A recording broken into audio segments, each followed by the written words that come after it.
Are you okay? Well, I just want to say thank you for having me today. It's been really a great conversation, and it's been really awesome to hear about everything happening in Wyoming. And I've already had my notes written down on, what we can bring back to Colorado and to our community. So thank you all for having me. I'm just a quick little agenda.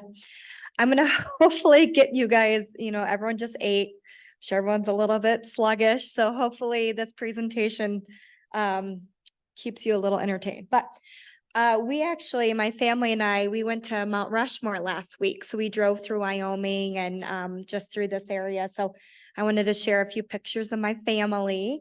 So we went to Keystone and Mount Rushmore and did some UTVs. So I love the country, and yeah, this is just us.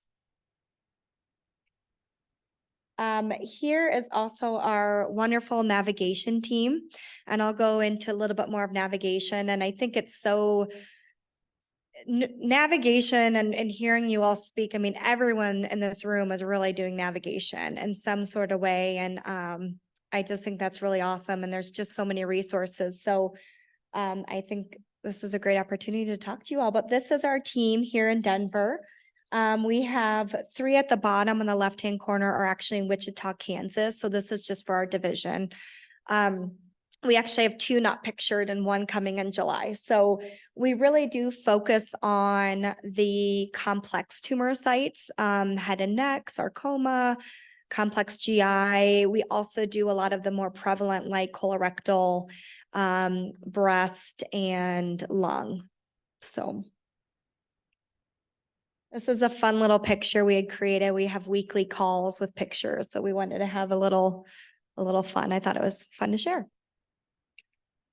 So I did want to go in briefly just into, who I am and our organization. So I'm with Sarah Cannon Cancer Institute, and that's with Health One, which is HCA down in Denver. So we have about 7 hospitals. Our navigators cover all of them. And so a lot of the times we're spread out and have people sitting at the different hospitals. But we do cover, there's one Centennial that we're just covering remotely. This slide, I noticed when I printed, got a little bit messed up, but I wanted to give you a little background. So Sarah Cannon, many of you probably know her as Minnie Pearl. She is a radio and TV personality in Nashville, Tennessee. And there was a documentary that came out this last year that was really interesting. So if you like Minnie Pearl, you should watch it. But anyway, she was diagnosed with breast cancer in Nashville. And when she was treated at one of the facilities or the hospitals there of HCA's, and when she was completed, she had donated to her name, which is Sarah Cannon, and money to start the research institute. So it became the Sarah Cannon Research Institute. And from there, it really developed into, we also now have the Sarah Cannon Cancer Care arm, which is navigation, and our oncology data and accreditation team. It's very large. So we're essentially the cancer arm of HCA. So really quick. So this is our footprint. We do have a large network, probably one of the largest in the nation. So we feel very fortunate we're able to reach across states and across the whole nation to kind of help out. And just some ideas, like we've had navigators reach out to patients who were in Florida and were moving and got them connected with a navigator in Denver, which was really neat. So we really try to kind of keep that close to home feeling, even though we're pretty large. I won't go through this in detail, but just to show a little bit of the our division here, which again is Denver and then Wichita, Kansas. So just kind of some ideas on how our breadth and depth of our programs. So Katie asked me here today, well, with the help of Amy, to talk about navigation and really what is navigation? How do we kind of help patients, their families, and their caregivers? But also, what's the impact that navigation can have? And again, I feel everyone in this room is navigating these patients. And so I think that's just an amazing feeling. And we just have that title, I guess. But so I looked up the Oncology Nursing Society defines navigation as a professional RN who has an oncology specific clinical knowledge. And they help patients, either patients or families or caregivers, really break down those barriers into the healthcare system. They also use their nursing process to help with education and resources so they can, and inform decision-making so they can make really timely access to quality healthcare and psychosocial support through that cancer continuum.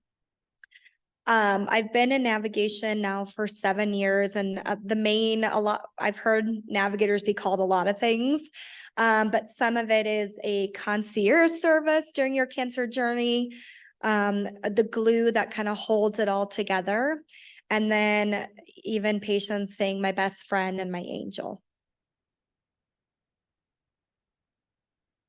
For Sarah Cannon, that's exactly what our model is. So we do try to really promote that access to care. We do get involved as soon as patients are diagnosed with cancer. So our team specifically is not involved as much in the prevention, but we do work with a lot of other navigation teams or clinics to kind of help with the prevention piece as well. But we really get involved once they have a cancer diagnosis.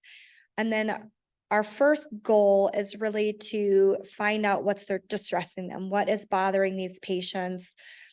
Some patients, it's not the cancer diagnosis, it's the burden on family, it's the financial impact, it's how am I gonna pay my rent this month if I have to pay for my medical bills. And so our goal is to kind of help them and their family members and support them through those barriers and give those referrals. And then also be that communication and that liaison sometimes with the providers and their family members. So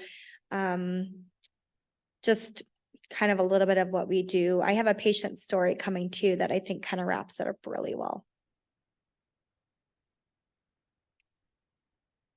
I found these little cartoons and I thought they were kind of perfect for what goes on in cancer care sometimes. So the bad news is chemo can kill you before the cancer does. The good news is the medical bills and your health insurance will kill you before the chemo.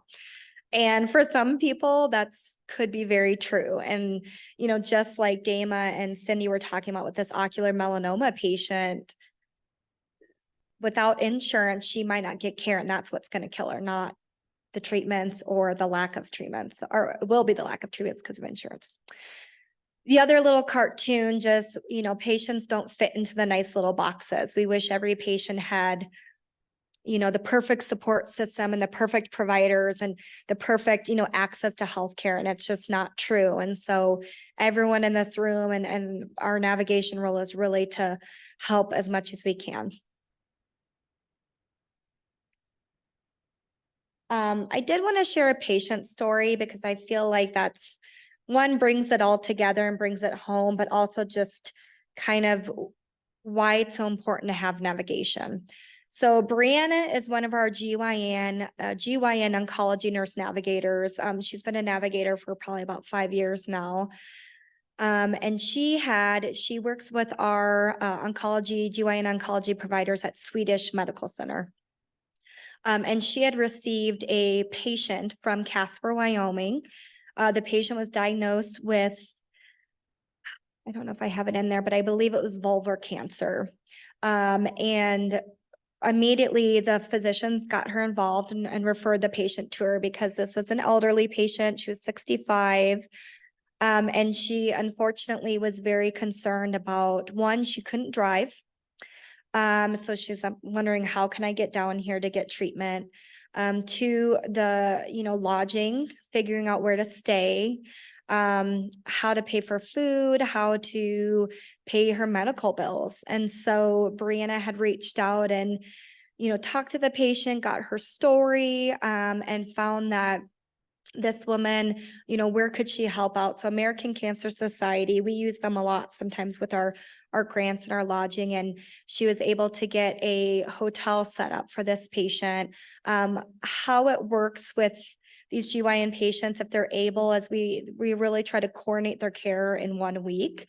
So the patient was going to be scheduled for a PET scan and then a consult with a GYN oncologist, and then would do surgery in that week. And so the patient needed to be there at least a minimum of a week or more, obviously needed some caregivers as well. So Brianna was able to kind of set lodging up. And then, sorry about that. And then she reached out to the Wyoming Foundation of Cancer Care to help get gas cards and food cards. And they also paid for, because there was still a little bit of cost with the lodging. It's very minimal, but it could still be, very detrimental to this patient. So she was able to get costs or the lodging paid for with these grant money from the Wyoming Foundation. The patient was able to come. She did get a ride and had a caregiver with her, which was wonderful. And the patient did have surgery. And now she's in surveillance and she's back home, and she was able to go back to her community and also not have that stress and burden of all the different costs that was bothering her. So.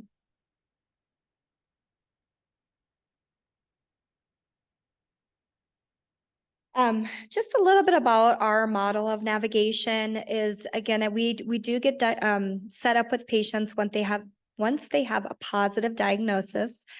So it's very heavy on the front end. Of course, we really want to be able to reach out to the patient as close to that diagnosis as possible, figure out their barriers to care, and then also get that coordination. So help them get into the providers that was referred. So we do go by referrals from the primary care physicians or whoever was referring the patient.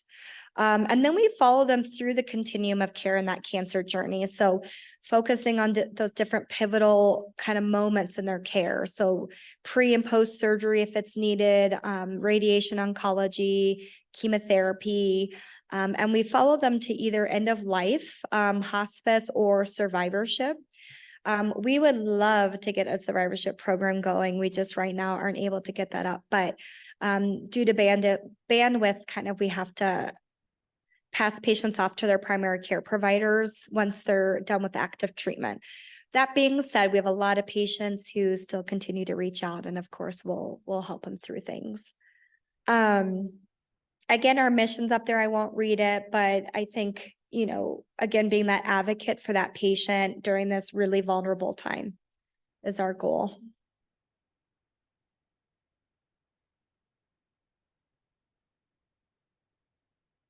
I wanted to get into the impact of nurse navigation.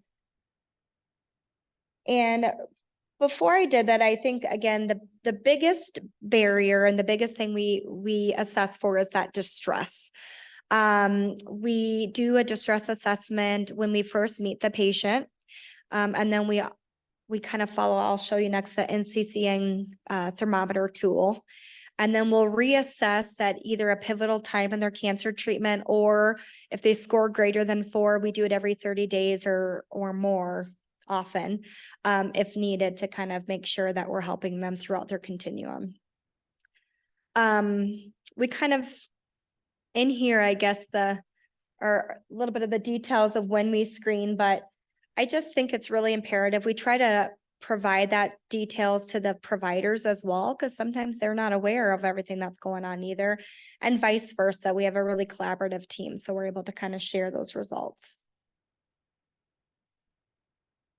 Here's the tool we use. I don't know if everyone's familiar or not. I know there's a couple out there, but we do use this tool and able to kind of helps guide good conversations.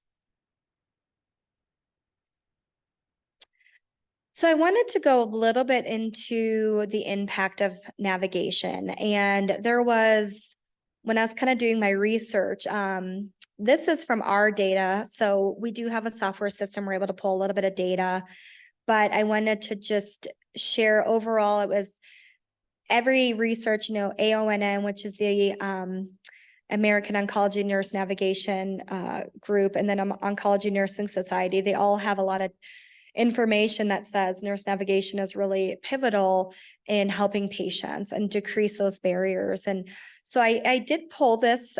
We got a new system in June, so that's why I couldn't go farther back from last year. But I pulled it just from June to the end of May. And you can see, so the orange line is the first distress screening. So when we first did that distress screening, on average, it was about a 4 to 5 per month. And then after we had provided that referrals or interventions, we were able to decrease those distress screenings to 3 or less. Just another, we do an average distress assessment score, and the shift was down 2.24. So again, really helping impact those patients and bring down those barriers so that they can really focus on their journey and not worry about food or their loved ones. I'm sure it's still happening, but we're trying our best. So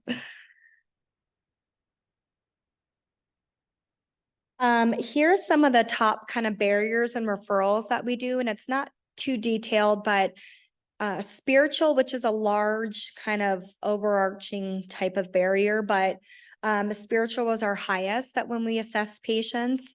And this really kind of goes into a little bit of the psychosocial, actually might be a big part of the psychosocial, but just that worry and anxiety surrounding that diagnosis.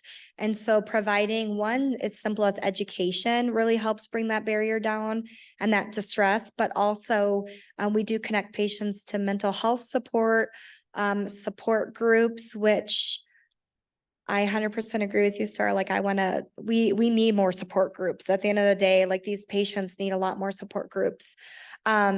Physical could be any sort of physical disability from their cancer or just from their health history. And then financials is a big burden, as well as transportation. Even locally, we provide, partner a lot with American Cancer Society to help provide those rides to radiation or chemotherapy.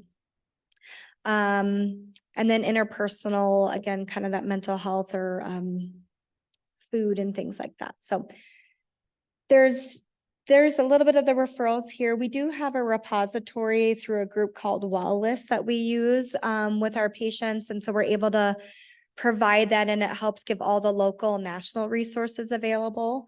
And then again, just rehab is another one. We have rehabilitation groups that we partner with, and making sure patients are staying strong and getting back to what they love to do. So a lot of times, these active women come in with breast cancer and they want to get back to running or Pilates. And so we try to set them up with some rehab so they're able to get back to where they were.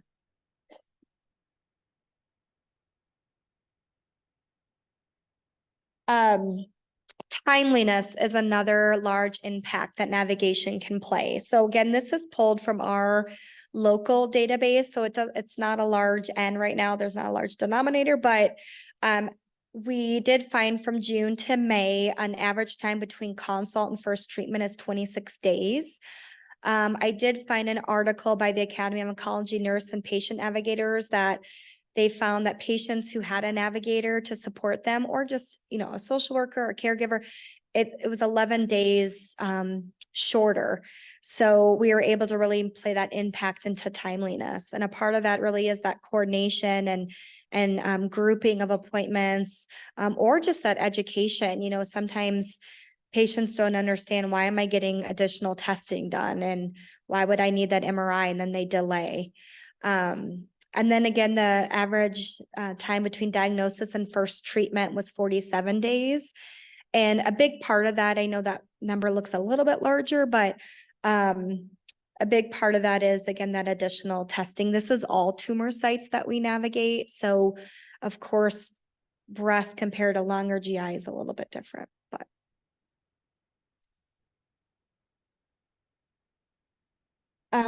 Just a little bit of a summary again of some of that impacts. So I found with an article by Live by Living and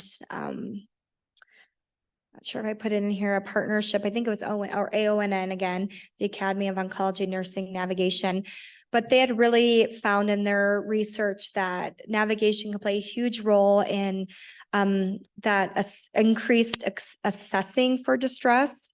I think, there is a lot of people who maybe aren't even asked about their other parts of their story of what's going on with them and what's really burdening them.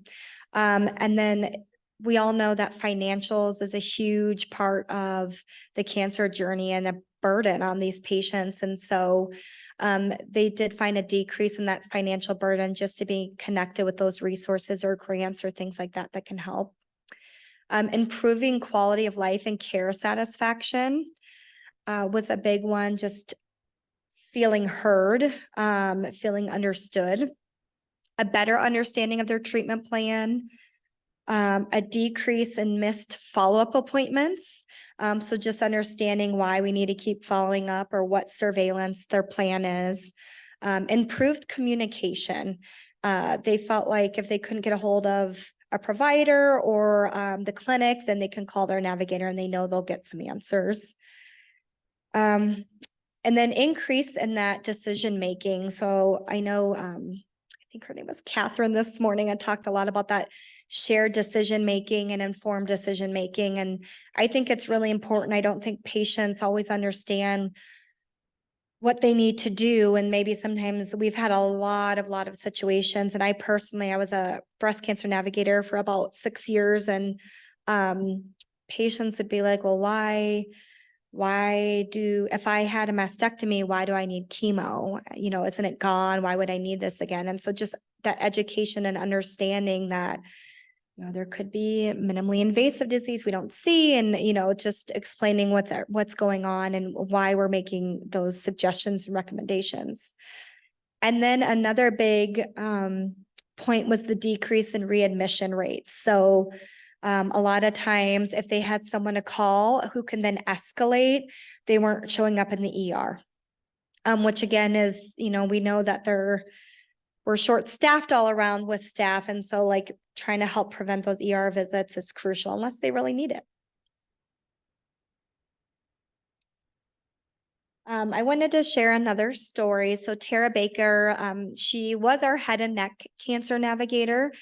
She's now moved to breast at one of our facilities, but Tara had shared a story with me that I just think is really meaningful. And I always love hearing patient stories. I think they kind of bring it all home. So she was working with a 70-year-old head and neck cancer patient from Laramie County.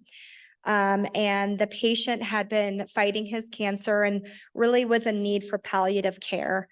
And Tara had reached out to Laramie and Laramie Hospice were trying to find some palliative care services. And, found out they didn't have specific to palliative care, but that the director of this hospice unit actually knew the patient from her previous role as a nurse at the cancer center.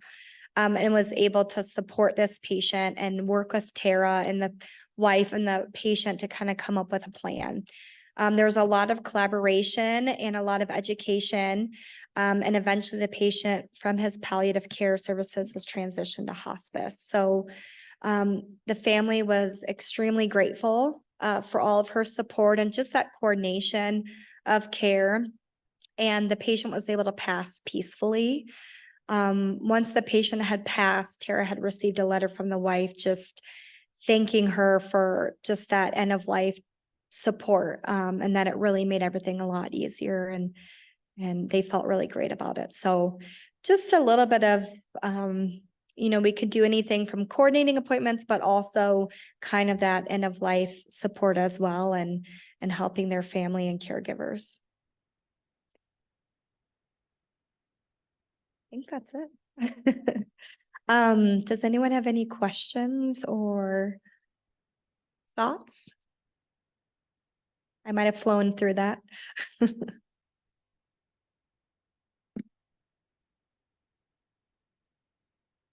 On one of your slides, it mentioned that you navigate 9 tumors. Mm-hmm. Which ones are those? So I'll have to count them out of my head, but it's complex GI, colorectal sarcoma, bladder cancer, invasive bladder cancer. We now do melanoma and cutaneous cancers, breast, lung, head and neck, and neuro-oncology. Brittany, do you want to touch real quickly on the importance of getting patients back to their home communities or that follow-up care after they've had maybe a surgery in Denver? Yes, yeah, we really, so a lot of times we'll get referrals from community hospitals outside of Denver, either from Wyoming, Nebraska, Kansas, and patients want to be home. You know, that's where the community is, that's where the support is, but sometimes there's that advanced care that's needed at the time. So I think that's where we play a really large role. And if there's an opportunity where they need to come for chemotherapy or some sort of treatment surgery, but maybe there's a radiation center that is close to home, we try to work with that. Our physicians as well, we try to work and share our plan with those providers, and then the navigators kind of help, you know, we can send medical records or just kind of help get that patient back to their community, because that's their support system. When they do have to come to Denver to get care, again, we try to take away as much as we can when it comes to either coordinating it so it's all in one day or two, as far as, you know, helping with those lodging and transportation needs. We're currently working on, this might be what you're referring to, Amy, but we have created a navigation kind of referral form. And the goal of this form is really to do exactly what Amy kind of discussed, where if there is a patient who might need a little bit more care and they have to come to Denver, it's that direct referral to a navigator to then support that patient. And I was actually talking to Cindy a little bit about that ocular patient, because we do have a provider who supports those patients. And so where we can kind of support them and then send them home when they're able to go back. So, hi. Thank you for everything you do. That's a lot of stories to follow at one time and issues. And maybe you mentioned this, but what triggers the referral to you? When do you first hear the patient's name and diagnosis? Is it from the clinic within the Sarah Cannon network, or is it from a provider in Wyoming that reaches out directly to you? Or how do you usually hear about it? Yeah, it's a few different ways. We do have, so for our local hospitals in the Health One network, we do have a language processing software that actually sifts through pathologies and will pull out where we get them in this queue, where we can look them up. From there, we'll reach out to the provider or the ordering physician and just ask, you know, I saw this patient was just diagnosed with lung cancer. Do you mind if I reach out and offer our services? A lot of ours are referrals from our doctors. Once they get in, so like Brianna's patient from Wyoming, the patient was referred down to their office and the clinic immediately got Brianna involved because of the different complications with her case. So those are the biggest referrals. We have had it where I know they're on the tables, but there's a line called Ask Sarah. So anyone can call and get connected with a nurse. And so sometimes patients call and don't know what to do, and then they'll get connected with a navigator who, based on geographical area, will usually try to help them to that area. Those are our primary or self-referrals, but mostly it's provider.